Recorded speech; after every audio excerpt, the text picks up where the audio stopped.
Attention, all curious minds, innovators, and trendsetters. It's time to pause, lean in, and get ready for an extraordinary journey as we dive deep into the fascinating realms of life, technology, entertainment, and business. Let's explore, learn, and grow together. Brace yourselves, for the next thrilling episodes of Hipther Talks is about to take off. Counting down from 10, 9, 8, 7, 6, 5, 4, 3, 2, 1. And here we go. Hi everyone, Zoltan here. We're back again this week with Hipther Talks. And wow, get this. I've been watching Lincoln Lawyer on Netflix, and there's lots of people spelling out Latino names. And now I can spell out Tara Alvarez Garcia even more correctly. Hi. So Tara is our guest today. Tara, it's nice to have you here. Thank you very, very much. Thank you for having me. All right, so Tara is the founder of TYS Coaching, and this is something she recently got into. We know each other for almost 8 or 9 years now. She worked at a different company, and we were in touch probably monthly or bi-monthly. So Tara, we have this tradition here that we like to give the guest of our show to say a few words about themselves to our audience. So take it away. Perfect. Thank you. Thanks, Zoltan. To go with my surname, because you mentioned the Spanish surname. So I'm actually half English, half Maltese, born and bred on the island here in Malta, and that's where I'm based. And I married a Spanish man and stole his surname. That's the Alvarez Garcia. So I'm a little bit of a cheater there. So as you mentioned, I'm Tara. I'm a leadership coach and the founder of TYS Coaching. My career started in marketing, and as you mentioned, that's when I knew you. And I started TYS Coaching about 3 months ago now, after a beautiful marketing career. But this is what I always really felt was my calling, and I know we'll get into that throughout the podcast. I won't go into it too much just now. All right, so let's begin then, because you had an impressive marketing career in the iGaming industry, and I'm just curious about what inspired you to pivot from marketing leadership to coaching, because that's a big step. And how has this transition shaped your professional identity? Okay, so I had an amazing career. I had an amazing job. I absolutely loved my job. I loved my team. I loved my manager. I loved the business. I loved the products. So you'd probably think, what the hell did she do to go solo? The most favorite part of my job was always my one-to-ones, performance reviews, training managers to be managers, having an individual contributor and then seeing potential in them and then seeing, okay, how I can work with them on their career path. And you can't do that full time. When you're in a leadership position, you also have, of course, the day-to-day, your budgets, the operations. My background, I did study psychology and marketing, or psychology and communications. So that was always sort of my calling within marketing. It was always a side of dealing with people and the human side. And to be honest, I never heard of coaching. I never knew it existed until 4 years ago. When I hired my own coach, I got on a call and I remember looking at this guy across the screen and I was like, oh my God, I want your job. I didn't even know this job existed. So for 4 years, I had this nagging thing to go for it until I just said, okay, now or never, diving right in, basically. All right. So basically you switch from a 40-hour work week to 60, 70-hour work week. Yes. Hey, you think, okay, I'm going to be more flexible. And then I am the CFO, the HR, the admin, the IT, the everything. That's the best time ever. That's the best time to be in a company. So you mentioned that you do have now a passion for coaching. And like you said, it was ignited by meeting this coach. So can you share a specific moment or challenge that made you realize that coaching was your true calling? Because I know you said that you just started, but do you already feel it as a true calling? I think when you're in-house, it's quite difficult to coach. So many leaders and managers say, I coach my team members. Yeah.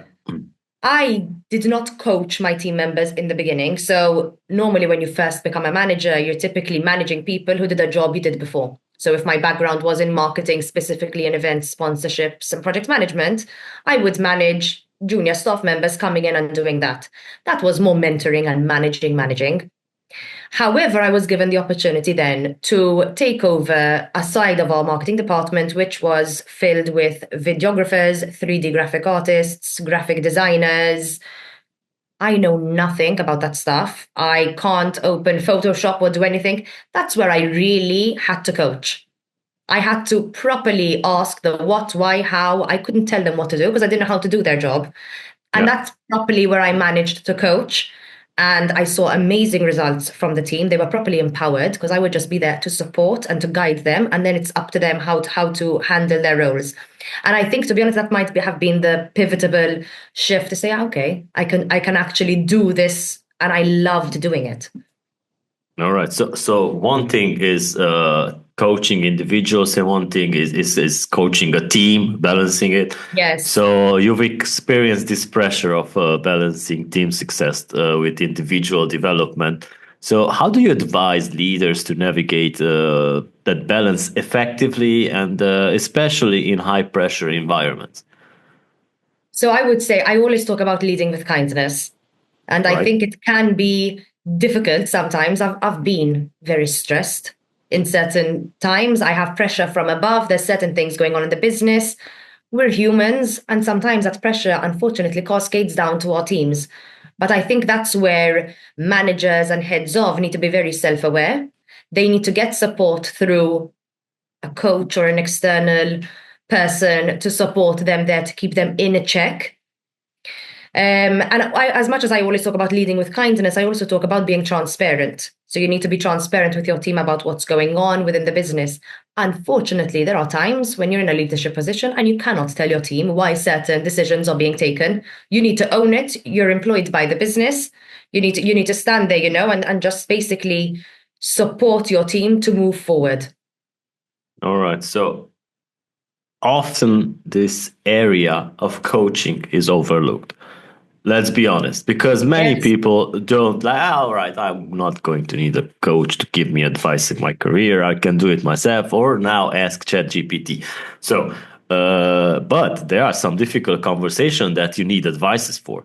And one of your focus areas, as I believe, is helping clients navigate these difficult conversations. So, what's your approach to transforming these moments from uncomfortable to impactful and constructive? And maybe people leaning in on the fact that, yeah, you need some guidance. So I want to go off on a little bit of a tangent here because you mentioned something very interesting when you said some people feel they don't need a coach. And my husband was one of them.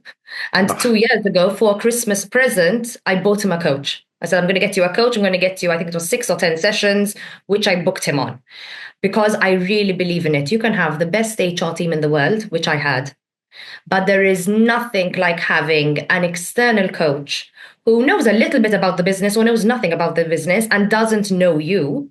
And they first ask you questions, come on with a totally different perspective. You feel totally supported. You feel very confident. You feel very comfortable that I am there to coach. I have some individuals coming to me, and in the first coaching session, they tell me, I want to leave my job. I am there to support that person. It's against all ethics and coaching practice for me to go to the HR. Listen, this guy's going to leave. So they need to feel very, very comfortable with you.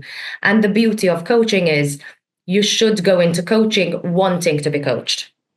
And I also talk about it being an experience. Some people don't understand what coaching is. And some people ask me, Tom, what do you really do, though? It's like HR.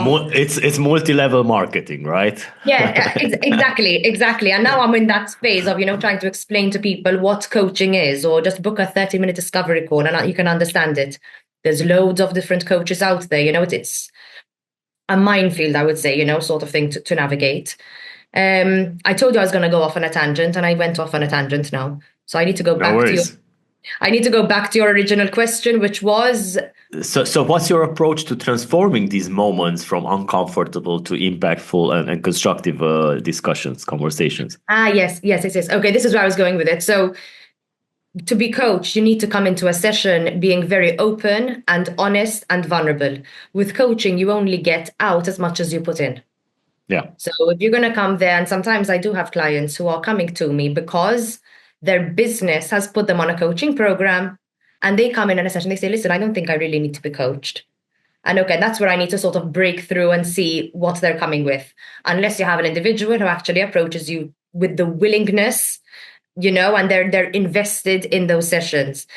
So in terms of having those difficult conversations or those breakthrough moments, coaching is client driven. It's not like mentorship where it's a two-way street, or a managing, which is sometimes a bit more one way. With coaching, the client drives what happens there. All right. So yeah, most often people also confuse coaches with the motivational speakers out there. Yes. Yes. So it's a crazy world. And to be honest, now I know I say I am a coach, but sometimes I have to say that I feel that sometimes the word is used and abused. But I don't know what else. I'm a marketer by profession. I don't even know what other words to use besides, a leadership coach. Yeah. And then I, elaborate more on my approach and what I do. All right. So many of your clients transition from individual contributors to managers. So what are the most common pitfalls they face, and how do you guide them in developing a leadership mindset? Because in my opinion, a leadership mindset can be developed for only a couple of people. Is it? Prove me wrong, please. Okay. So the biggest issues that I have when I have clients coming who have just stepped into a new manager role, they were an individual contributor and now they're a manager. The first thing they always say is, "Oh my God, I need to be doing the work. I'm not doing anything. I'm not doing." That's precisely where you should get to, though. You need to be there for your people. You need to have time to think. They say, I only have 2 meetings today. What am I going to do for the rest of the time? You need to be available for your team. You need to be able to think strategically. You need to be able to manage up, which is something that is often overlooked. We always talk about managing down. How do you manage up? How do you indirectly manage your stakeholders within the business or outside of the business, depending on your role? So I would say that the biggest issues that they would come with would be how do I not do? How do I stop doing the doing? There's a lot of imposter syndrome. Some people believe that I only got this job because I've been working with the business for this number of years, or this person in my team knows the job much more than me. But great, you want people like that on your team. Or I'm managing someone who's much older than me. How am I going to manage that person? How embarrassing. And being a leader, and as you mentioned, I know you said something like a few people can be leaders or a few people have those innate skills. But then I think that's when you either go through, I don't want to turn this into a selling pitch about coaching, but you either have to go through coaching or your HR has to have mentorship programs for you. You can have them internally. So I think some people are naturally born leaders. And then some people just might need a little bit of working or knowledge of certain blind spots or how they might need to shift. All right. So, but they can be like molded.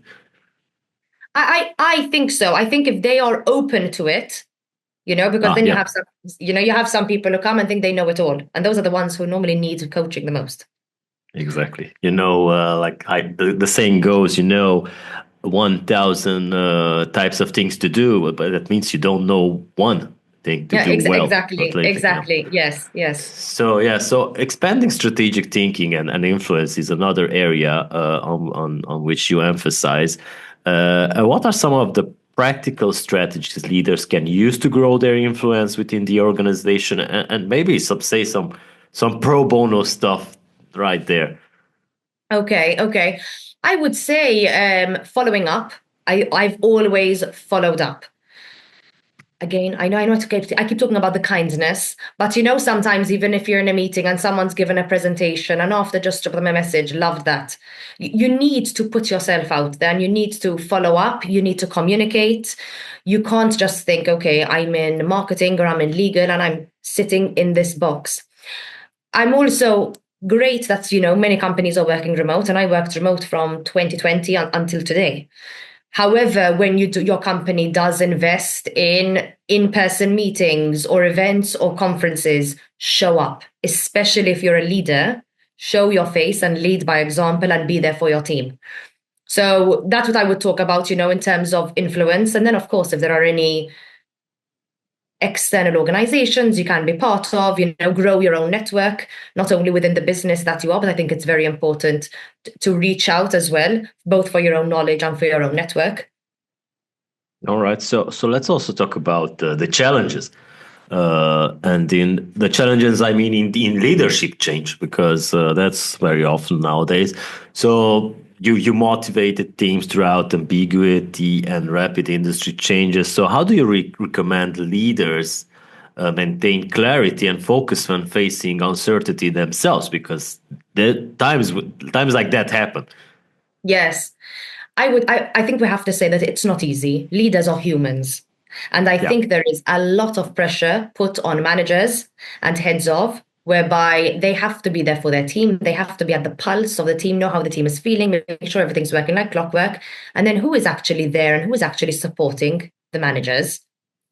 So I think we first need to acknowledge that it's not an easy job. And that is where I do always say they need support. And again, whether that's through a coach or HR or whatever programs, but I think they need that outlet, whether it's someone to go to vent, or someone to go to for their blind spots, or to help shape their thoughts, or to just have a sounding board. So I think that is very, very critical. I've gone off on a tangent again for you, haven't I? It's not a problem. It's an open. We like to have like this type of open conversations, and sometimes I start talking and then I would forget the question and I just go down. It's not a problem, because that's what we usually do here. Because we also talk about different things, because that's how we do it. So my question was about, how do you recommend leaders to maintain clarity and focus when are facing these problems? Because, like you said, problems like these happen. They are human. Mm-hmm. I would say it's also the communication, the way they manage up. All right. So they have to really know how to manage their own managers and how to get what they need from their managers and how to influence up, so that with all that knowledge and all that information that they have, then they know how to properly manage down. And I don't want to sit here and act like, I'm an expert leader and I can go and lead any team. And I know a lot of what I know is because I have been there, done that, and I've screwed up. So I've had situations. I have a very trusting leadership style, whereby, I'm very, very transparent. I would go in for my team and I'd say, listen, guys, we have this problem. Go away for a couple of days, think of how you're going to fix it, come back, work together. Great. It didn't work for certain team members. When I had new members in the business, or members who preferred a more direct style, or junior members who needed more spoon feeding, my approach didn't work. And that only came to me when I realized, oh, shoot, why is this person really stressed? And when I had a proper one-to-one, which I really advocate for managers, I know people are very busy in the day-to-day, but I think the one-to-ones are so important. And a one-to-one is talking about the person in front of you, not a project. It's only through one-to-ones where I would have that breakthrough moment, and I'd have certain staff members telling me, but Tara, I don't know what to tell you when you ask me this. I'm like, okay. That was me screwing up. And that's when I realized, okay, situational leadership, and I need to adapt my leadership style to the people in front of me. This is not Tara's leadership style. I need to adapt to my staff members. All right. So yeah, there's also the situations when managers are advocating for their teams, which is needed, and it's often overlooked. You may have some managers that don't care about their team because they are there for one reason and one reason only. They want to be there, not care about. They climb the ladder. Yes, yes. So how can leaders confidently and effectively advocate upward, like you said, while maintaining a strong relationship with their teams and senior management? So I think the leaders need to really have that time to think. And this is where new managers struggle, when they feel like they have to be doing it. So I think you really need that space and time to think, to network, to take your one-to-ones, because that would then allow you to think more strategically, to put plans, to have the time to think, okay, how am I going to now get all my team's needs, what they're wanting, and how do I translate that, not only to keep my team happy, because it's a business, not a charity. We can't keep teams happy all the time. We have to be honest. But then how do I make sure I can balance that with what the business needs? And how do I translate what my team needs into more value for the business? All right. So how do you strike the right balance between being straightforward while making clients feel at ease and supported? Because you mentioned the empathetic part, but yeah, that's tricky. Yes. So I always say I have a no nonsense approach. And in fact, TYS Coaching, TYS, TYS, the name was born from my nickname is TYS. So my number plate is TYS, and my family and my friends all All call me TYS. right. And I've been called TYS since I was 2, 3 years old, after the boxer Mike Tyson. Because when I was Okay. little, I was a little Rambo. I would be at a restaurant and go to someone else's table and eat their food. I had no patience. I still don't really. And that's where the TYS came about. So even in my coaching sessions, as much as, yes, I want my clients, of course, to feel comfortable. That's the only way they're going to open up to me. But my direct, no nonsense approach is I am not going to have a client sit with me for an hour, pay me, and I'm just going to sit there and say, agree with them and have too soft of an approach. If I think my client is too comfortable in their role, or they're non-committing to things we're discussing, and I can see it on their face that they're going to leave this session, and or they're coming into a session because they feel they have to be there because HR sent me on this program. Or I received it call as them a up. gift. Or my husband as a gift. Exactly. That's when you have no choice. The wife throws it in. I will call them out though. So that is where, I feel like I will call, excuse my language, bullshit. That is my approach. All right. So, by the way, I'm really happy for you because this is an awesome step you made in the right direction, and congratulations for that. Thank you. So, and having your like Thais name there in the company name, that's awesome. So Thais, Tell me. with a background in communication and psychology, as you mentioned, how do these disciplines influence your coaching style, and what unique perspective does it bring to your sessions? Okay, so with a background in psychology, I'm very invested in people. And I always need to look at the person in front of me as a whole. And then when you bring in the communications and the marketing, it's how do I tailor my own communications to the client in front of me? How do I my communication style? How do I sit? How distracting is my background? What's going on around me? So I think that is really, really helpful.